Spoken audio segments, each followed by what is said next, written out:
கல்வித்துறையில் வேகமாக முன்னேறி வரும் தமிழ்நாட்டிற்கு மத்திய அரசு நிதி ஒதுக்காமல் காரணம் சொல்வது சரியல்ல என்று அமைச்சர் அன்பில் மகேஷ் தெரிவித்துள்ளார்.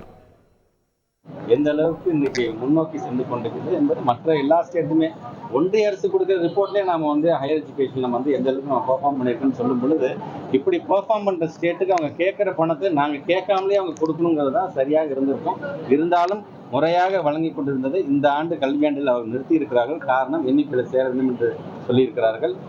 இது உள்ளபடியே ஒரு வேதனைக்குரிய விஷயமாக தான் பார்க்கணும். அது இந்தியாக இருந்தாலும் சரி, சமஸ்கிருதமாக இருந்தாலும் சரி, அது எப்படி அதை உள்ள புகுத்தலாம் அப்படின்னு பார்க்குறாங்க. உள்ள புகுத்தலாம் என்று சொல்வதற்கு காரணம் அதுக்கு அதோடைய அந்த மொழியினுடைய வளர்ச்சிக்கு அவங்க ஒதுக்கின்ற நிதியே பார்த்தீங்கன்னா அவ்வளோ பாரபட்சம் இருக்கின்றது.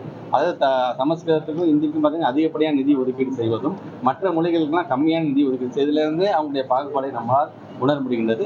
மொழிக் கொள்கை என்று வரும்பொழுது நான் ஏற்கனவே பல இடங்களில் சொன்னதான், தமிழ்நாட்டை பொறுத்த வரைக்கும் நீங்கள் மொழியில் கை வைப்பது என்பது தேன் கொண்டு கை வைப்பதற்கு சமம்.